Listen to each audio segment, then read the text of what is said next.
In the cold light of day, the damage was devastatingly obvious. Students and teachers turned up to school, only to find it practically burnt to the ground, 9 out of 11 classrooms destroyed.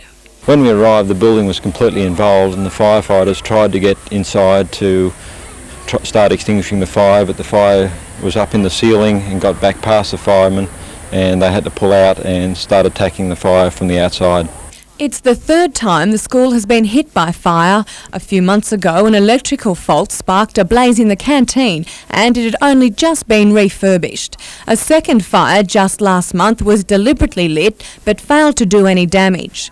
There are no doubts this morning's blaze was the work of an arsonist. When I first came up here and looked, I thought, I cried actually. I couldn't believe it. I just thought, total shock. I didn't expect it to be the way it was. Devastated, shocked. Just couldn't believe it.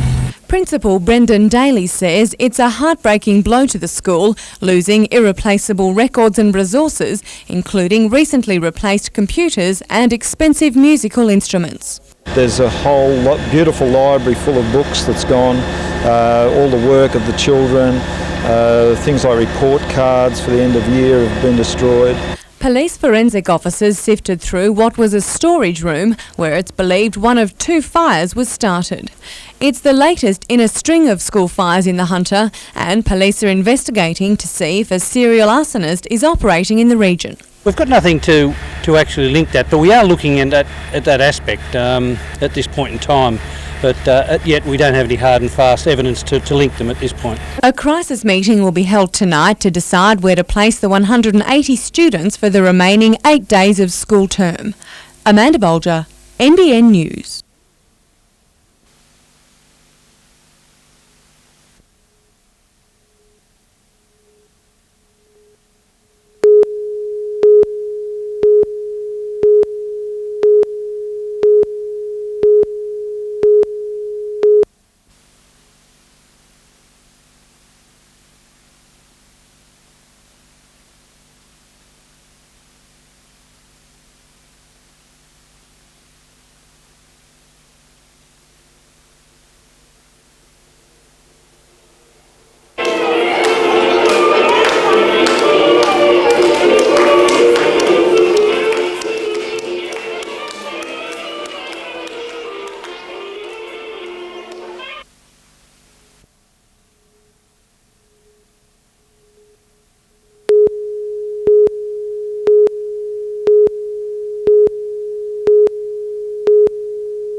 It's not exactly your humble Aussie sausage.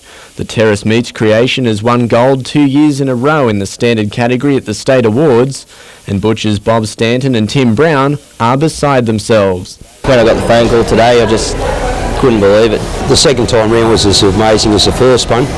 The duo will only divulge scant details about the award-winning snag, saying they use a natural casing and top meat. But other than that... well, it's a secret. Can't give that away. They're hoping the win won't be a flash in the pan, as it sees them qualify for the national titles in February. We got bronze last year in the national, but we intend to go a lot better than that next year. Colin Baldwin, NBN News.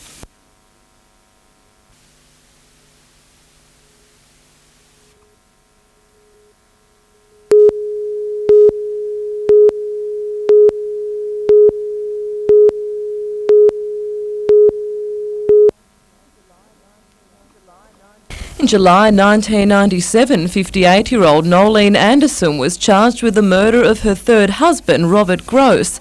Her arrest followed the discovery of his remains underneath the Rocky Point home they shared on the Central Coast almost 2 years after he went missing. Anderson has pleaded not guilty to the murder, but in Newcastle Supreme Court today, Crown Prosecutor Mark McAdam's final submissions alleged she had acted out a grand deception. And pivotal to the Crown prosecution's case was the early testimony of Bob Gross's boss, Robert Frost, the last known person to have seen him alive. On the morning of the 1st of July 1997, Mr Frost sent Mr Gross home sick, concerned about his ill health. But it's alleged that when Frost made inquiries to Mr Gross's whereabouts on the 18th of July, he was told by Nolene that Bob was staying with friends at Balcombe Hills and that he wouldn't be coming back to work.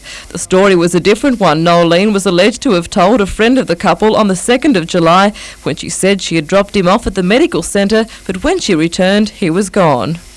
The prosecution argued Anderson's lies had woven a tangled web because she couldn't remember what she told the last person, and that her approach to the case was one great big lie. The trial continues tomorrow.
It is absolutely crucial that individuals, employers, regional development agencies and government really commit themselves to the development of skills in the region.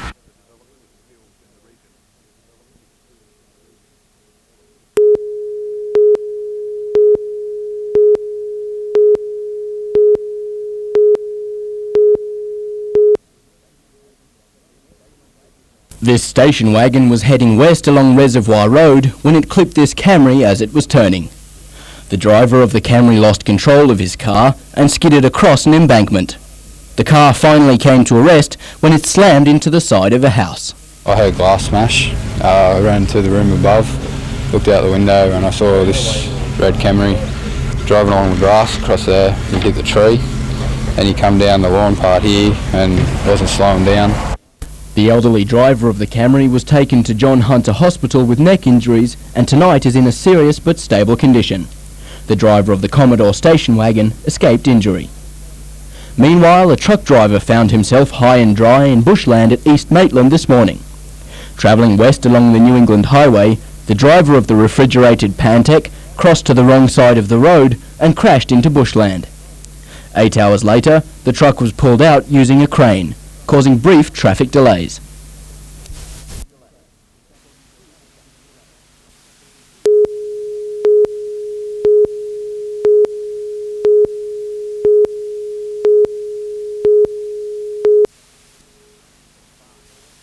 From far north to far south they've come, 11 teams trying to become known as the best branch in the state. And it's a class field, including Iron women like Christy Liu and Iron men Corey Hutchins and local boy Josh Blair. The main thing about this for each branch is a lot of it counts on teams, so both competitors you've really got to get across the line and every position counts.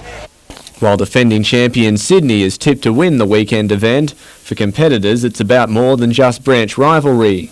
No, my word, all the Strait selectors are here, and we have a New South Wales team competing in Perth in the middle of January. From boards to beach running, the championships also provide an all-important opportunity to practice what are literally life-saving skills. Every event that we have here today, and at most surf life-saving carnivals, are geared towards increasing their experience in the surf and their skill levels, so that it can be used in rescues.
Parramatta had the home ground advantage, but the Breakers had Bob Catlin, the keeper stopping this attempt early in the first half and getting some more work in the second.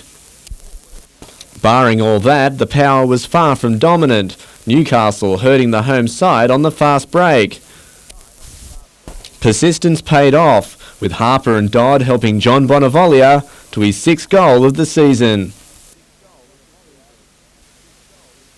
A small band of dedicated Breakers supporters celebrated, while their team went into overdrive to prevent an equaliser. But 1-0 was how it stayed, the only blemish a hamstring injury for Andy Harper. Colin Baldwin, NBN News.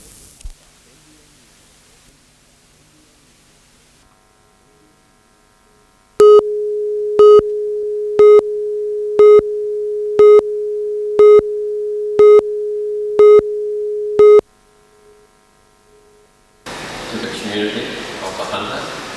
It's an officer with a high profile.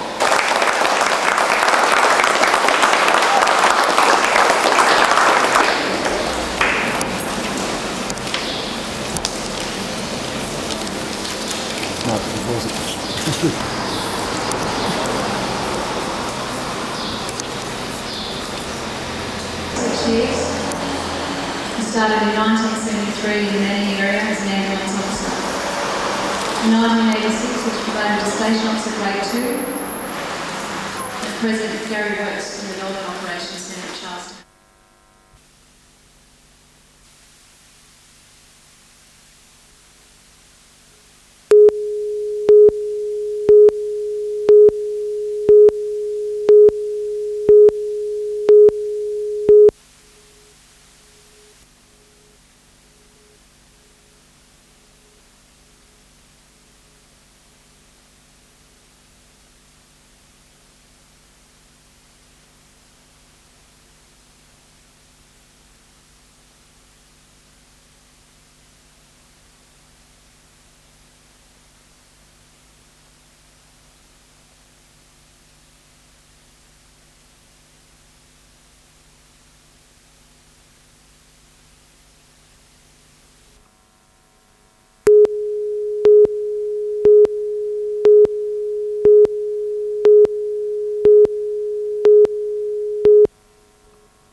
Starting tomorrow night, 2 buses known as Night Riders will operate in the inner city between midnight and 4:30 in the morning. They'll work in a loop, stopping at most major night spots between the Mercury Hotel and the Cambridge. Anyone who's over the age of 18 can take advantage of the service. It's free, it's provided by council. We've got a 10-week trial. During that period we're going to evaluate it to see how effective it is. The council says most vandalism and assaults happen in the early hours of the morning. It's hoped the bus service will help keep people safe. What we're trying to do is provide transport for patrons of licensed venues to move around the city to try and counteract the kind of unplanned, opportunistic, antisocial behaviour which occurs when people move around the city. The service will not operate on New Year's Eve. Paul Lobb, NBN News.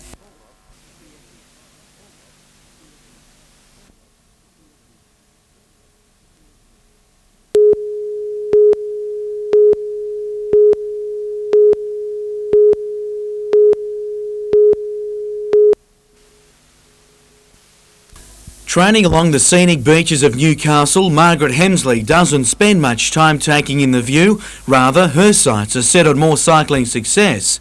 Just returning from Sydney, the 28-year-old brought back her biggest prize yet since taking up road racing just 3 years ago. Yeah, I'm a bit excited. Yeah, it's probably my first big win. A 90-kilometre race ended with a two-way duel for the line, the Cardiff-based rider holding out fellow Australian Hayley Rutherford for the title. But what is also proving hard to beat? A run of injuries. Once a promising triathlete, injury forced Hemsley to concentrate solely on cycling, and to date that's led to 4 broken collarbones, 2 this year. I hadn't had a lot of luck this year with that kind of thing, but no, this is like a good way to finish the season really. But the Australian season is only just starting. Next on the list is the Nationals, and that's where the real fight for Olympic spots begins. The third spot's pretty much up for grabs, but we'll see. Obviously got your eye on it. Well, yeah, but let's go and race. Jim Callanan, NBN News.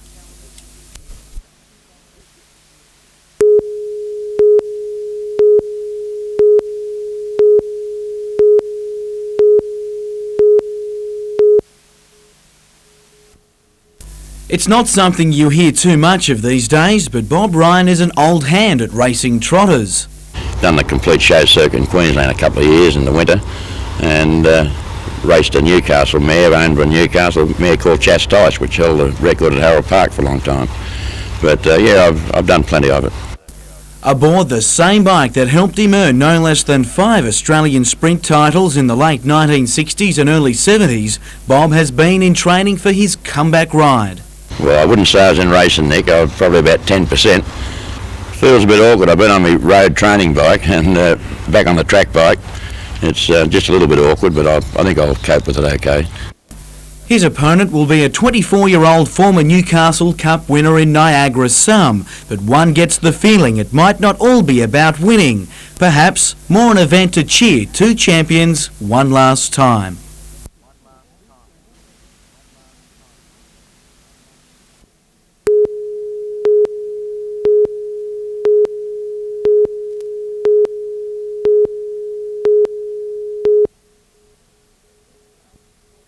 A quick flash and you're gone. From today on, there will be extra police on the roads, strictly enforcing speed limits. A lot of police are working 12-hour shifts to keep check on the main roads and the freeways and basically keep everybody safe, and hopefully they'll get to where they're going without any incidents.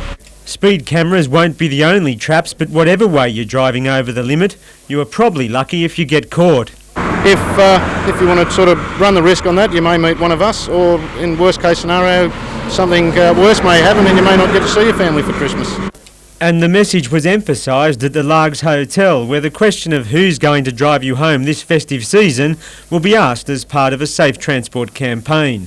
The push is a joint project of Maitland's licensees, the RTA and the council.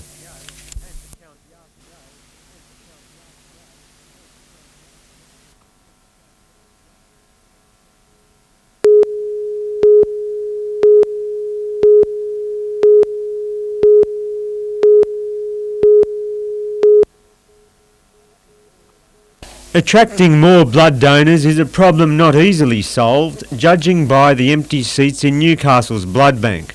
And to make matters worse, this time of year the demand for blood is greater than normal. Well, a lot of people go on holidays, and I guess there's a few more accidents on the road, and because we're closed some particular days, we need to compensate for that. The blood bank will close on Christmas Day and on the public holidays that follow, and the message that more blood is needed has already hit home for some. I haven't given blood for a while, and my friend who's a regular donor encouraged me to come in when we were Christmas shopping yesterday, just to help them out with their supplies over the holiday period. The blood bank will be open for extra hours leading up to Saturday to give others the chance to make a Christmas donation. We'd love some new donors next week and get the donors that haven't been in for a while, and our normal donors will be in as well. David McElwain, NBN News.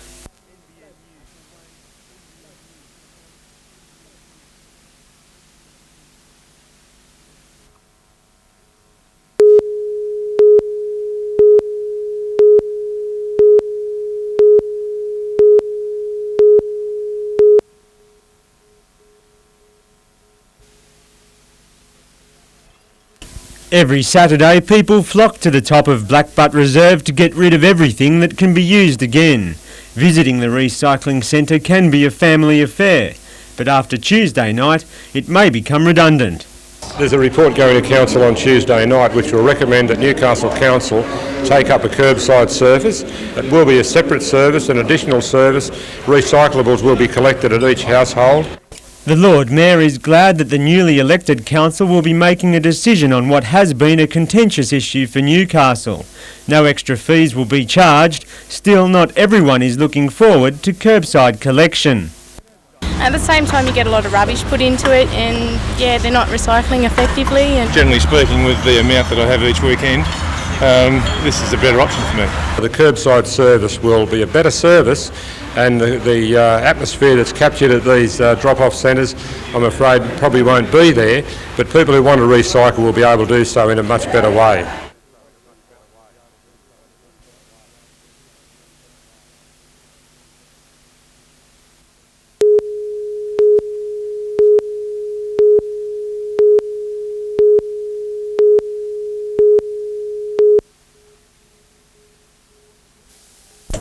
It was a finish that doesn't get much closer. 4 top Ironman sharing a wave into shore with a sprint to the line to follow. Without Kai Hurst in the picture, Stephen King looked most likely to be crowned round 4 winner, but in the last dash, he had Phil Clayton on his heels and a raging Joshua Blair.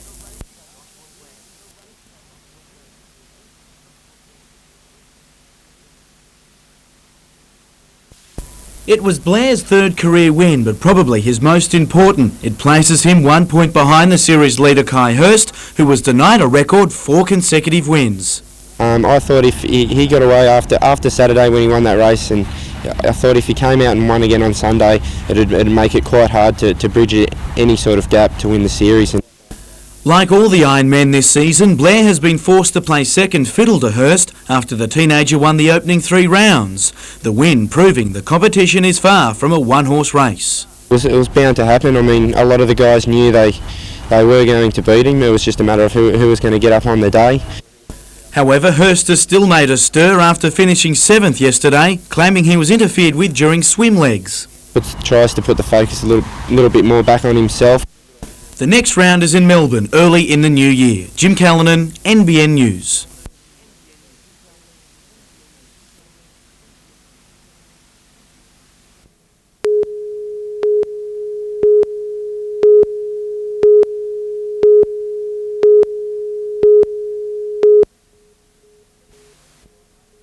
Glenn Sprott has been playing with a knee injury for some weeks, but after it forced him to come off early against Perth, it may now come down to surgery to repair cartilage damage. With Andy Roberts sitting 1 yellow card away from an automatic week suspension, a lot rides on the specialist report and the timing of any possible surgery. With that on his mind, Coach Lee Sterry isn't bothered about setting the new club record of 4 consecutive wins. That sort of statistic doesn't worry me, to be honest, Jim, it doesn't. You know, 4 in a row, what's 4 in a row if you finish last?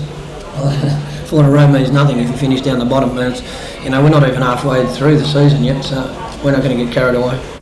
Meanwhile, the Breakers seem well positioned as Soccer Australia pushes to streamline the competition. 4 of the 16 teams in the NSL are expected to be cut, but the Breakers look safe in the governing body's plans for rationalisation.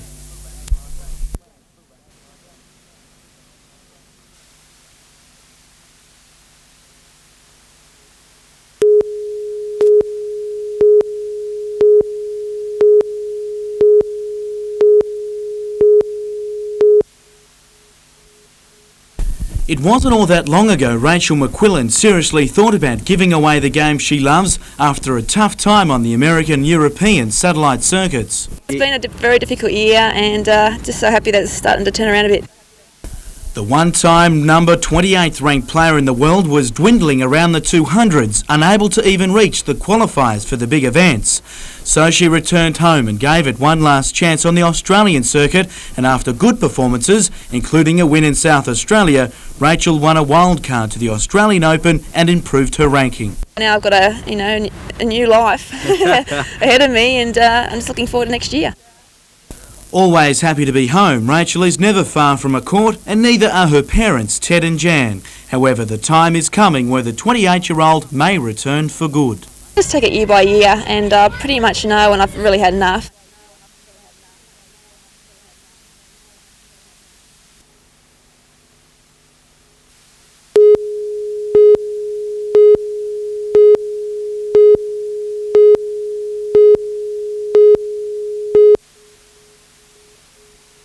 The robbery was worse than pointless. All the damage delivered only the money that could be found in a vending machine. But the thief was serious enough to bring a shotgun and point it at the unarmed security guard who responded to the alarm. It's a concern to us. Our number one concern is obviously the safety of our patrol officers, and we're currently readdressing our policy on whether guards should be armed or not, and we'll be doing that in consultation with the workers and police. Andre Van Dyke manages the security company in charge of the Adamstown Rosebuds Sport and Rec Club. It's not very common that you find a security officer has a gun pointed at him. My 11 years as manager at SNP, it's never happened to one of our people before, and let's just hope it's a one-off and not a trend. Meanwhile, 2 more assaults over the weekend have added to the spate of attacks in Civic Park over the last 6 weeks. Police believe gangs are operating in the area, waiting to roll unsuspecting victims as they make their way home. After they've finished their social engagements in Newcastle, certainly one place to keep away from is Civic Park.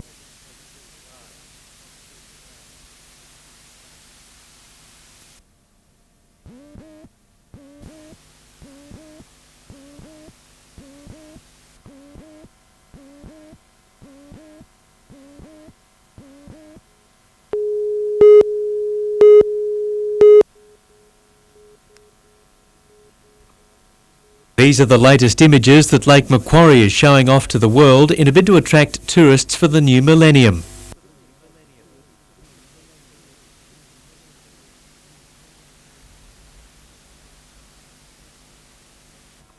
But just to keep the ocean entrance to the lake open at Swansea and Pelican, Lake Macquarie Council and the state government has been forced to spend more than $500,000 in the last 12 months. The latest $30,000 in work will be finished this week, giving 2.7 metres clearance in the channel. This probably will last for another 12 months or so, and then we may have to do some more minor scale maintenance dredging in the future. The number of vessels visiting the lake has fallen dramatically over the past decade, prompting calls for a permanent solution. We would be even more grateful if they would sort of adopt a long-term solution to the problem or have some strategies in place to fix this problem so we don't have to keep having these stops and starts, and the word would get around that Lake Macquarie, our lovely lake, which we just made a very nice video about and we wish to promote and that sort of thing, if people would get in and out of it all the time without any concern, it would be just great for that to happen. For the time being at least, it's back to plain sailing. Paul Lobb, NBN News.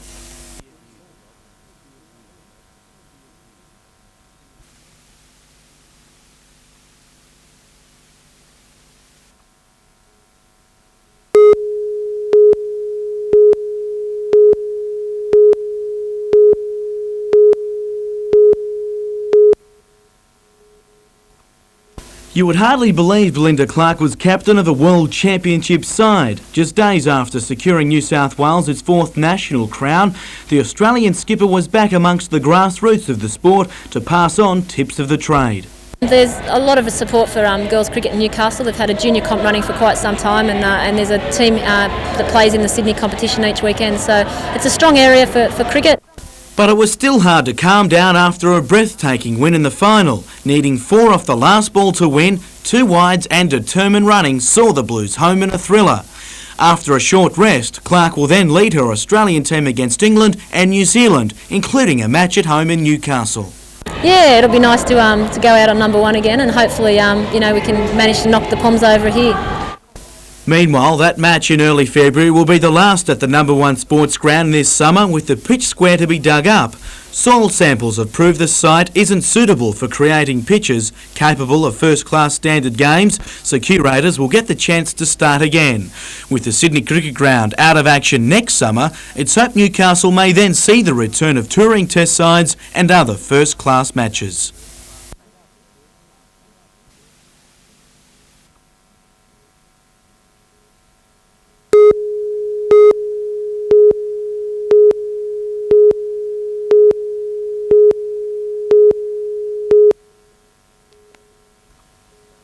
In modern day swimming, you don't get much bigger than South African breaststroker Penny Haynes.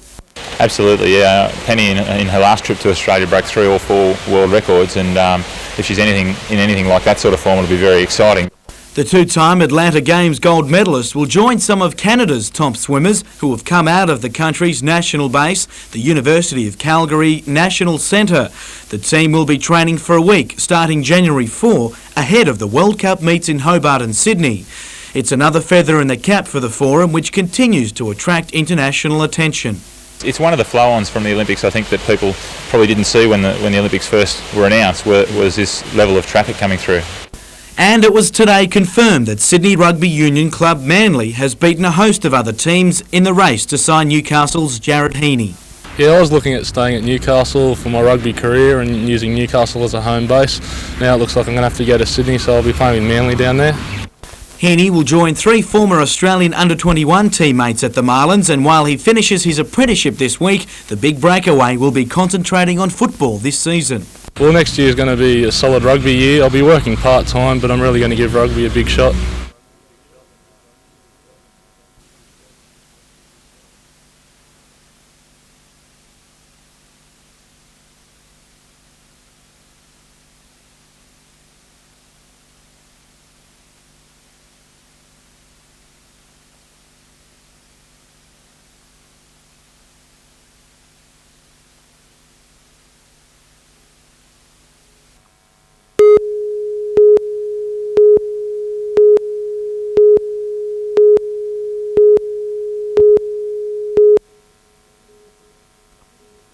Sitting with the men responsible for making the city's computer systems safe, the Lord Mayor was confident.